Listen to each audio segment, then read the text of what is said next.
In from the Cold by Deborah Ellis. Chapter 1. Mother and daughter hid in the shadows. "There's no one else here." Rose kept a grip on her daughter's arm. Hazel was 10 years old, and she was more interested in adventure than in safety. "What do we do?" "Always take one more look," Hazel said. The two of them peered around the corner and toward the back of the shopping center parking lot. A street light shone down on the giant blue dumpsters. Hazel was right. No one else was around. Rose looked up to the high-rise apartment buildings in the area. Someone standing on a balcony or watching from a window could look down and see them. She tugged on the front brim of her daughter's baseball cap, lowered her own, then led the way. They both wore dark jeans and jackets and carried large cloth bags over their shoulders. In her hand, Rose held an extra bag that could expand in case the haul was especially good. By now they were good at climbing. Rose was up the side of the first dumpster and had the lid back in a flash without making any noise. They spoke in whispers, sorting through one dumpster together before going on to the next.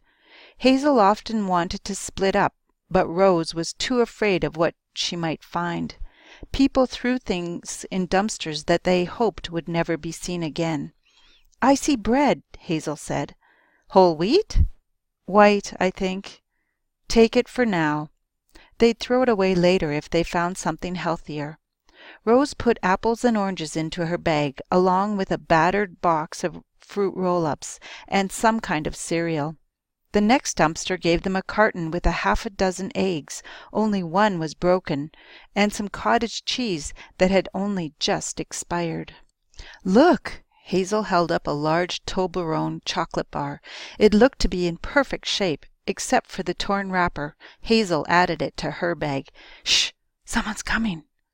The two of them stopped sorting. They could hear voices coming nearer. "Run or hide or run," Hazel whispered.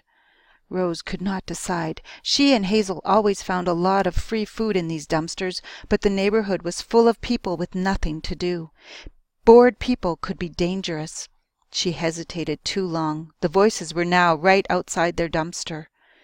"Take the first one," the young man's voice said. "I'll look in here." And then a voice appeared over the side of the dumpster. The face of a young man with messy hair. He didn't have a chance to blink before Rose and Hazel let out a loud, yelling, crazy yells. Hazel threw something at the man's face. He screamed, clutched at his eyes, and fell to the pavement. Rose grabbed her daughter, and in the next moment they were out of the dumpster, running madly and disappearing back into the shadows. "What did you throw?" Rose asked as they ran. "Orange juice," Hazel said. Once they knew they were not being chased, they relaxed enough to laugh briefly before continuing with their treasure hunt.